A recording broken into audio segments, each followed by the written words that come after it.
उन्हें जाकर बात बोल दी कि उस आदमी तेरा दबंग, इतना निर्भीक, इतना निर्भय, उसने कैसे कह दिया। सैनिकों ने तुरंत जाकर के उनका वहां संदेश पहुंचाया कि आपके पास वो आ रही है, और उन्होंने कह दिया कि 3 दिन में सिकंदर की मौत होने वाली है, तुमको उनके पास चलना पड़ेगा। सिकंदर ने सोचा कि गजब का इंसान, डरता भी नहीं मेरे से, मैं इतना बड़ा राजा हूं।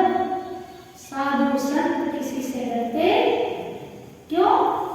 क्योंकि गलत करते और गलती हो जाए तो क्षमा मांगने में भी शर्म नहीं करते।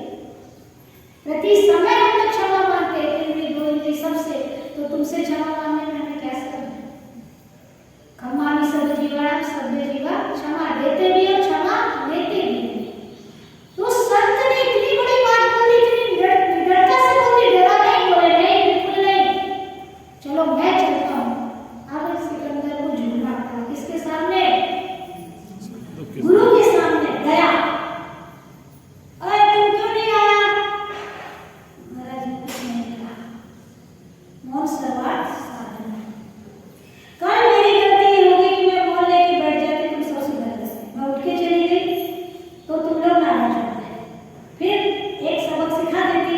पर मैंने सोचा कि उठ के जाऊंगी तो ज्यादा सबक मिलेगा, क्योंकि आप बैठी रहोगे तो इनको सबक नहीं मिलेगा। दोनों बातें भी हो सकती थी। तो सिकंदर ने जब देखा कि चेहरे पर तेज है, नर्म है, कड़कती ठंड में भी इसके शरीर पर वस्त्र नहीं है, तो गजब की, तुम कितने बार खाते हो? उसके सैनिक ने बताया कि 24 घंटे में एक बार ही भोजन करते हैं। पैरों में चप्पल नहीं, नहीं, तन पर वस्त्र नहीं, नहीं। और ये कहाँ कौन है?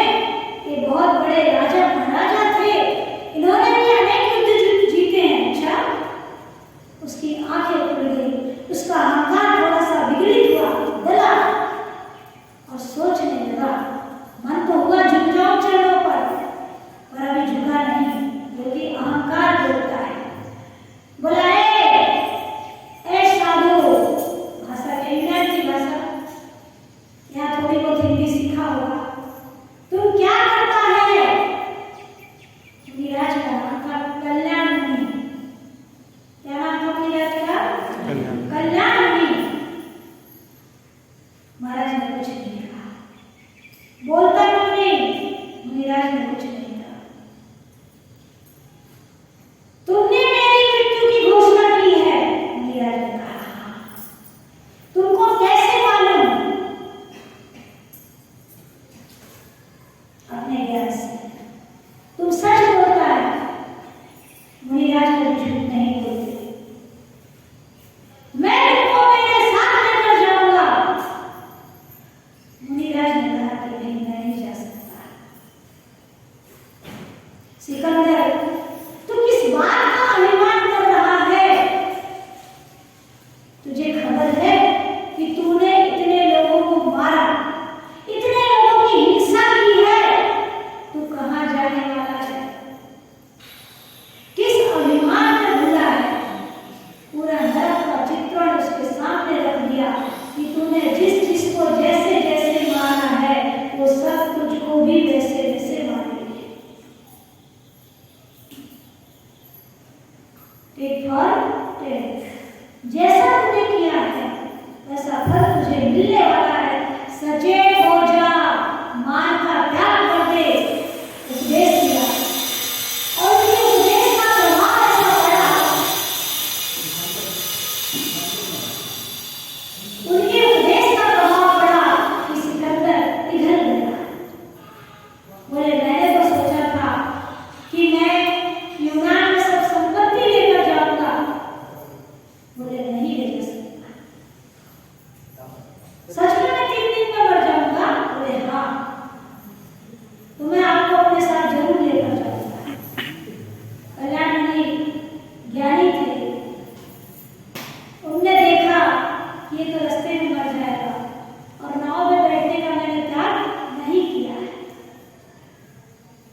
उसे खुद को पता लगा, सिकंदर को, कि मेरी बीमारी बढ़ गई है, मैं बचने वाला नहीं हूँ। इस दर्द के वचन सत्य है। इन्होंने जो कहा मुझे वो समझ में आ रहा है।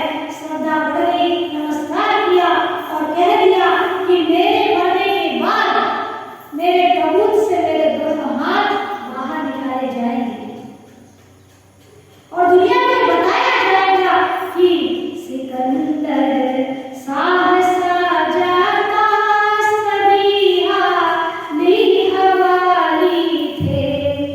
सिकंदर सहसा जाता सभी हाली हवाली थे। पास में खूब थी दौलत, पास में खूब थी दौलत, मगर दो हाथ खाली थे, मगर दो हाथ खाली थे।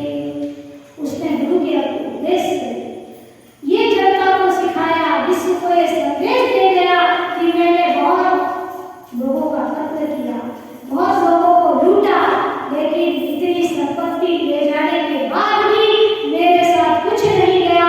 कबूल से मेरे दोनों हाथ बाहर निकले हुए, ये बता रहे हैं कि मेरे दो हाथ खाली थे।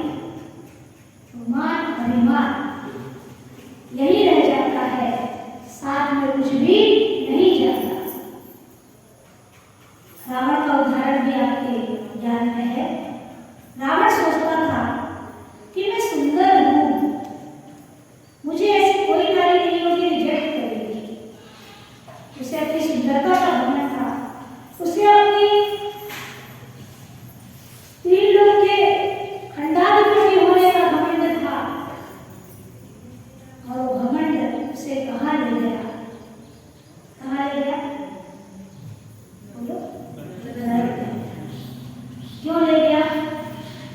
क्योंकि मान हमारी स्वरूप परम नीच गति जगत में नीचे ले जाने वाला है। मान का गुब्बारा, मान का हवा अगर हमारे हृदय में भरा है तो ऊपर नहीं ले जाएगा, नीचे ही ले जाएगा। कदाचित गुब्बारे में भरी हुई हवा आकाश की ओर ले जाएगी, लेकिन मान की हवा हमें नीचे पटकने वाली है, नीचे ले जाएगा। इसलिए बुद्धिपूर्वक हमें कहीं भी मान आने नहीं देना चाहिए, मान से बचना चाहिए। मान वह जहर है जिसके पीछे हम सारी जिंदगी बिता देते हैं।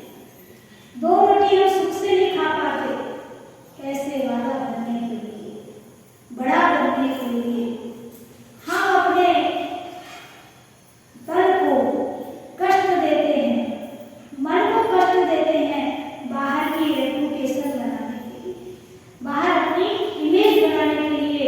और जब इमेज बन गई कदाचित पुण्य से, तो फिर हम अकड़ कर चलते हैं और उस अकड़ से हमारा कल्याण नहीं हो पाता। कल्याण करने के लिए हमें इस मान को मारना होगा।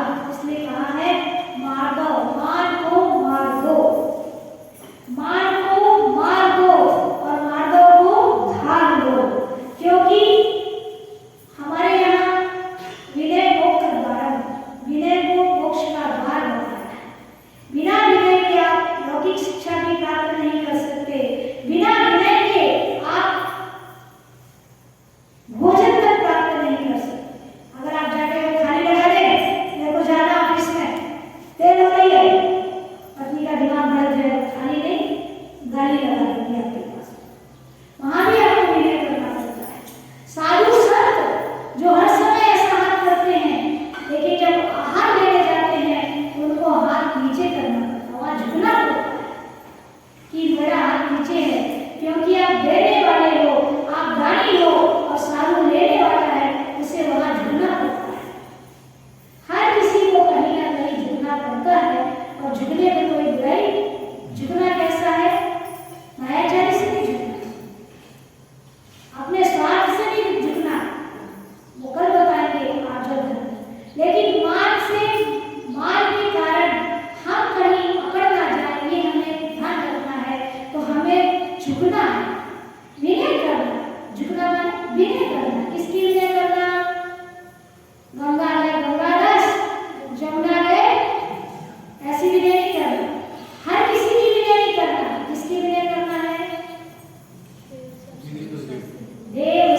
ऋषि को मुनिराजों ने संबोधित किया और सीता ने उसके अनुव्रत करवाए। राम ने उसकी समाधि कराई और समाधि कराने के बाद वो स्वर्ग में गया जटायु। और जब देखता है कि राम 6 महीने तक लक्ष्मण के पुतले को लेकर घूम रहे हैं, लक्ष्मण के डेड बॉडी को लेकर घूम रहे हैं, तो वहां स्वर्ग से अवधि ज्ञान लगाया और कृतार्थ का जीव और जटायु दोनों आए और राम को संबोधित कर दिया। तो कहीं न कहीं किया गया उपकार हमें उपकारी बनाता, उपकारी फिर हमारा उपकार करने आता। जीवन का सेट में मरते हुए कुत्ते को, सड़े गले कीचड़ से लपटे कुत्ते को नमोकार सुनाया, वही कुत्ता बाद में उनके काम में आया। नहीं कृतम उपकार साधो विस्मरति, किया गया उपकार साधु भूलते नहीं है। तो इसलिए विनय करना, चारित्रधारी की विनय करना, तप की विनय करना। जो तप कर रहा है उसको जय जिनेंद्र बोलना जो गृहस्थी है, और जो साधु उसको नमोस्तु करना, उसकी वैयावृत्ति करना। और गृहस्थ भी अगर तप कर रहा है उसकी अनुमोदना को करते हैं और उसकी सेवा करना, उससे पूछना भाई तेरी तबीयत कैसी है, तुम कैसे हो, ये सब तप विनय कहलाती है। तप विनय भी बाहरी भी हो सकती है, बहिर्गत भी, अंतरंग भी। आगे हम इस तप के बारे में समझेंगे। तो तप विनय भी है और पंच परमेष्ठी की विनय करना उपचार विनय है। तो विनय करके हम अपने मोक्ष का द्वार खोलें, क्योंकि विनयो मोक्ष द्वार विनया को संजनो विनय कृपहीनस्य गुरोरानंद सुधो ज्ञानदश। जो विनय से विहीन है उसको कहाँ से ज्ञान, कहाँ से दर्शन। विनय से ही सब कुछ प्राप्त होता है। विनय से हर काम निकल जाता है, विनय से हर काम निकल जाता है। होशियारी से हर काम समझ जाता है। लौकिक बात में भी होशियारी से हर काम समझ जाता है। तुम तो छोटी छोटी बातों पर रोते हो, तुम तो छोटी छोटी बातों पर रोते हो। विनय से तो पाषाण भी निकल जाता है, विनय से तो पाषाण भी निकल जाता है। विनय 3 लोक में प्रधान है। विनय वो साबुन है जो हमारे मन के मैल को धो देता है। विनय झुकना सिखाता है। अब विनय आने के बाद ही आदर धर्म आता है। क्रोध के जाने के बाद विनय आता है, और विनय आने के बाद अगला धर्म आता है। तो क्रम से हमारे आचार्य ने इन धर्मों को हमें बताया है।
सीधी ससुराल में आ गई थी। सासू ने कहा, बेटा आज 10 लक्षण पर्व का दूसरा दिन है। अपन ऐसा करते हैं, पूरी बना लेते हैं, जल्दी से पूजा कर देंगे और भोजन बना के जल्दी भोजन करके अपन प्रवचन में चलेंगे। पूरी के लिए घी का डब्बा लिया। बहू गई, घी का डब्बा लाने लगी। घी का डब्बा नहीं, कांच की बर्नी में घी था। घी कांच में ज्यादा सुरक्षित रहता है। पुराने लोग चीनी मिट्टी की बर्नी में या कांच की बर्नी में घी रखते थे। हम लोग छोटे थे तो हम देखते थे कि बड़ी बड़ी बर्नी घी की, अचार भी घी की बर्नी में रखा जाता था। लेकिन आप लोग नहीं रखते, बहुत अच्छी बात है, क्योंकि चीनी मिट्टी शुद्ध नहीं है। कांच की बर्नी में रख सकते, लेकिन टूटने का डर है। वो लाने लगी, पैर में साड़ी फंस गई। साड़ी पहनने की आदत नहीं थी। इसलिए बच्चियों को शादी के पहले के लोग लड़की जवान हुई कि साड़ी पहनना शुरू करवा देते थे। साड़ी हमारी वेशभूषा है, हमारी संस्कृति है और हमारी सभ्यता है। भारत में उष्ण प्रधान देश होने के कारण भारतीय परंपराएं जो बनी हुई है, उसके पीछे लॉजिक है, उसके पीछे विज्ञान है, उसके पीछे मनोविज्ञान है। जो महिला साड़ी पहनती है, उनकी चाल, उनके चलन, उनके बोलने का ढंग अलग होता है। और वही महिला जब पैंट शर्ट पहनती है, सलवार सूट पहनती है, अलग चलती है, क्योंकि उससे लाज नहीं रहती। साड़ी में जो लाज छिपी है, वो सलवार सूट में नहीं है। बिना चुन्नी के, बिना दुपट्टे के भी चलने के लिए होशियार हो जाती है। लेकिन साड़ी वाली बाई अपना पल्ला कभी आगे से खसकने नहीं देती, पीछे से खसता हो कोई बुराई नहीं है। गुजरात में बहुत ज्यादा गर्मी है, इस कारण गुजराती लोग पीछे से एक पट्टी बांधते थे, पहले चोली पहनते थे और पीछे की पीठ खुली रखते थे। आज भी गुजराती साड़ी में पीछे की पीठ खुली रखी जाती है। पीठ सबकी एक जैसी, क्या बुराई है, पीठ दिखने दो, लेकिन आंचल ढका रहने दो। तो उस महिला की साड़ी पैर में फंस गई, क्योंकि माँ ने साड़ी पहनना नहीं सिखाया था। ससुराल में साड़ी पहनने लगी और साड़ी पैर में फंस गई, गिर गई, आवाज आई बर्नी टूटने की। सास दौड़ी हुई आई, बोली, बेटा क्या हो गया? डर गई, सासू है, डांटेगी, कुछ 4 बातें सुनाएगी। माँ थोड़ी है जो गले से लगा लेगी। लेकिन जैसे उसने देखा, सासू आई और बोली, बेटा मेरे हाथ में लगा लो, नहीं पैर में तो नहीं लगा। उसे बहुत खुशी हो गई कि सास का स्वरूप क्या सुना था, और ये तो माँ से भी बढ़कर है। उठाया, बोले, कोई बात नहीं बेटा, घी बिगड़ गया, बिगड़ने दे, लेकिन तुझे नहीं लगा, इस बात की मुझे खुशी है। बहू उस समय सहम गई और चुपचाप बोली, मम्मी साड़ी बदल के आओ। बोले, हाँ बेटा, साड़ी बदल कर आ। और कमरे में गई, वहां जाकर के रोने लग गई, बहुत जोर जोर से रोई, फूट फूट कर रोई। मम्मी को फोन लगा दिया और फोन पे रो रही है। मम्मी को हार्ट बीटिंग मम्मी की होने लगी कि मेरी बेटी के साथ क्या हुआ। माँ अपने घर से अपनी बेटी को विदा करती है, पिता अपने घर से बेटी को बाहर भेज देता पराए घर में, लेकिन हर समय जान धड़कती रहती कि मेरी बेटी के साथ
व्यासनं